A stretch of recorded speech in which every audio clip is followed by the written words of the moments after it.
নমস্কার, আমি সুচারু আর আপনাদেরকে আজকের প্রতিবেদনে স্বাগত জানাই।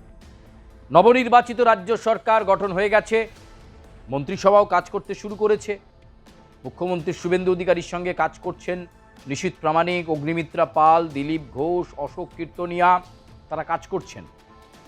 কিন্তু এই মন্ত্রিসভা বাড়তে চলেছে, সোমবার এই মন্ত্রিসভা বর্ধিত হতে চলেছে, আরও দপ্তর বন্টন হবে, মন্ত্রিসভার তালিকা আরও লম্বা হবে, 33 থেকে 37 জনের মন্ত্রিসভা হতে পারে বলে আমাদের কাছে বিজেপি সূত্রে খবর।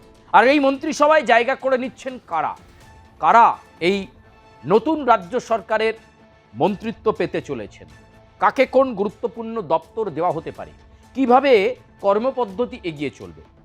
বিগত 15-20 দিন ধরে সাধারণ মানুষের মনে প্রশ্ন ছিল যে আরও মন্ত্রী কোথায় গেল, মন্ত্রিসভা আরও সামনে এগোচ্ছে না কেন। এ বিষয়ে যদিও এই রাজ্য সরকারের একটা স্ট্র্যাটেজি ছিল যে ধীরে ধীরে মন্ত্রিসভাকে বর্ধিত করা হবে, প্রথমেই একসাথে নয়, কারণ অনেকেই আগে মন্ত্রিত্ব সামলাননি, তাই দপ্তরগুলো বুঝে নেওয়ার পালা। আমরা দফায় দফায় দেখেছি বিজেপি নির্বাচিত বিধায়কদেরকে কখনো স্বাস্থ্য ভবনে বিধায়কদের টিম গেছে, তারা গিয়ে স্বাস্থ্য দপ্তরের কর্মীদের সঙ্গে কথা বলেছে, সচিবদের সঙ্গে কথা বলেছে। আমরা দেখেছি সল্টলেকে শিক্ষা দপ্তরে, সেখানে বিজেপির বিধায়করা পৌঁছেছেন, সেখানে বিধায়কদের প্রতিনিধি দল আলাপচারিতা সেরেছেন, কথা বলেছেন। আবার বিভিন্ন দপ্তরে তারা গিয়েছেন, কথা বলেছেন। আসলে মুখ্যমন্ত্রী শুভেন্দু অধিকারী এবং বিজেপির শীর্ষ নেতৃত্ব নির্দেশ দিয়েছিল যে মন্ত্রিসভা বর্ধিত যে কোনো সময় করা যেতে পারে, কিন্তু আগে দায়িত্ববোধগুলো বুঝে নিতে হবে।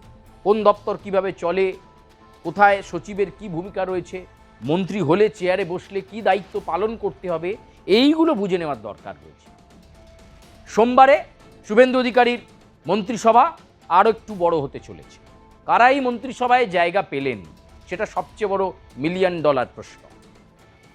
আমরা দেখেছিলাম যে অমিত শাহ এসে শুভেন্দু অধিকারী মুখ্যমন্ত্রী হিসাবে শপথ নেওয়ার আগে সল্টলেকের বিশ্ববাংলা কনভেনশন সেন্টারে বৈঠক করে নেতা বেছে দিয়েছিলেন এবং মুখ্যমন্ত্রী বাছা হয়ে গিয়েছিল।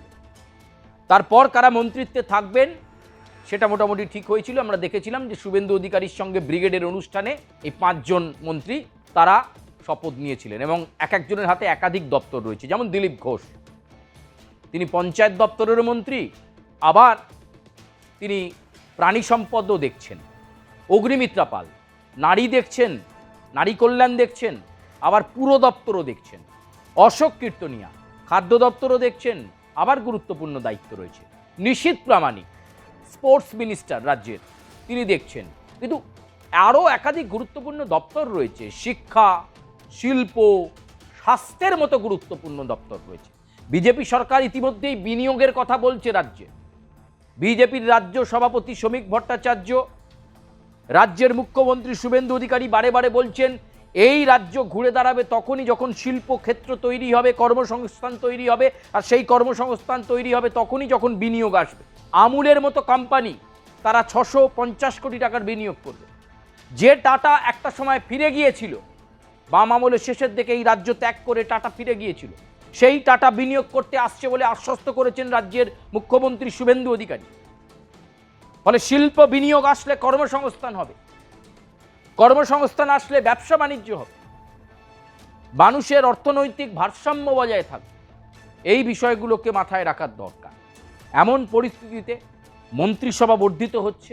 সোমবারে অনেক মন্ত্রী শপথ নেবেন এবং সেই শপথ নেওয়ার আগে কারা কারা শুভেন্দু অধিকারীর মন্ত্রিসভাতে জায়গা পেলেন, আশা করা যাচ্ছে 33 থেকে 37 জনের মন্ত্রিসভা হবে।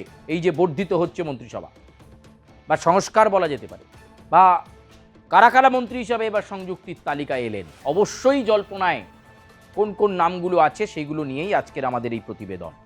কারা কারা মন্ত্রিত্বে আসতে পারেন তাদের নামগুলো নিয়েই আমাদের আজকের এই বিশেষ প্রতিবেদন। পুরো প্রতিবেদনটাই আপনারা অবশ্যই চোখ রাখবেন। প্রথমেই যার কথা বলবো, রাসবিহারী কেন্দ্র থেকে তিনি নির্বাচিত হয়েছেন। জায়েন্ট কিলার দেবাশিস কুমারকে হারিয়ে তিনি জিতেছেন। তিনি প্রবীণ সাংবাদিক ছিলেন, বিশিষ্ট রাজনীতিবিদ, যাকে নামে চেনেন নরেন্দ্র মোদী, অমিত শাহ। তিনি স্বপন দাশগুপ্ত। এবারের মন্ত্রিসভায় দেখা যেতে পারে শপথ নিতে স্বপন দাশগুপ্তকে, দেখা যেতে পারে দুজন বিশিষ্ট চিকিৎসক শারদ্বত মুখোপাধ্যায় এবং ইন্দ্রনীল খাঁ দুজনেই এবার নির্বাচিত হয়েছেন, দুজনেই বিশিষ্ট চিকিৎসক, দুজনকেই অ্যাক্টিভ রোলে দেখা গেছে ভারতীয় জনতা পার্টিতে। এবং বিধায়ক হিসাবে নির্বাচিত হওয়ার পর একাধিকবার স্বাস্থ্য দপ্তরে গিয়ে শারদ্বত বাবু এবং ইন্দ্রনীল খাঁ দুজনেই বৈঠক করেছেন। এই দুজনকে মন্ত্রিসভায় জায়গা দিতে পারা একটা সম্ভাবনা রয়েছে। স্বপন দাশগুপ্ত, শারদ্বত মুখোপাধ্যায়, ইন্দ্রনীল খাঁয়ের পর চর্চায় যে নামটি এই মুহূর্তে রয়েছে, মিনিস্ট্রির তালিকাতে রয়েছেন, যিনি হাওড়ার মতো জায়গায় শিবপুর বিধানসভা কেন্দ্রে বিপুল ভোটে জয়লাভ করেছেন। তিনি বিশিষ্ট অভিনেতা, একটা সময় টলিপাড়ায় কাজ পাচ্ছিলেন না, দেনার দায়ে ডুবে যাচ্ছিলেন তিনি, নিজের শখের অনেক জিনিসকে বিক্রি করে দিতে হয়েছিল। সেই রুদ্রনীল ঘোষ এবার মন্ত্রী হিসাবে শপথ নিতে পারেন। রুদ্রনীল ঘোষ সম্ভাব্য মন্ত্রিসভার তালিকাতে রয়েছেন বলে সূত্রের খবর।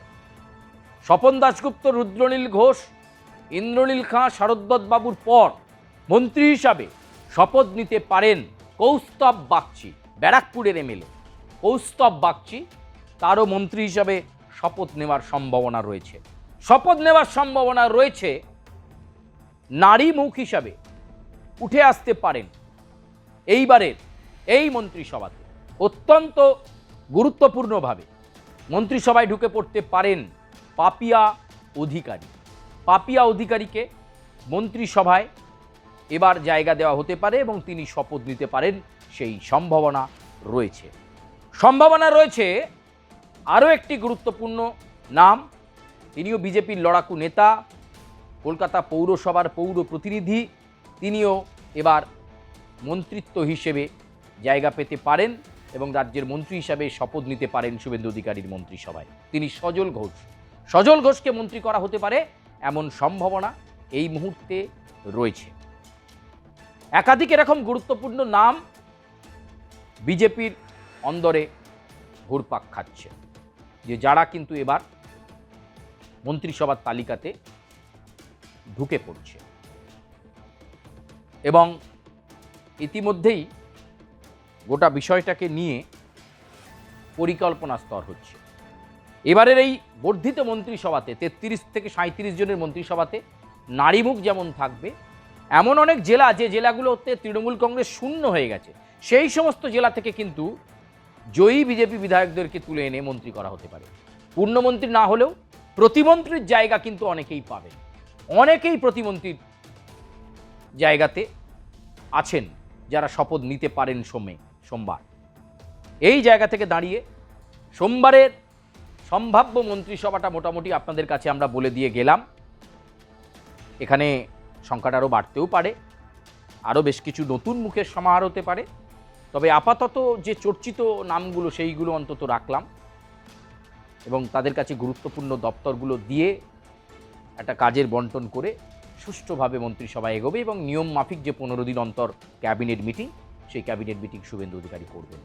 প্রিয় দর্শক, আপনারা কি মনে করছেন এই দপ্তর বন্টনের পর আরও দৃপ্তভাবে এগিয়ে যাবে এই রাজ্য সরকার?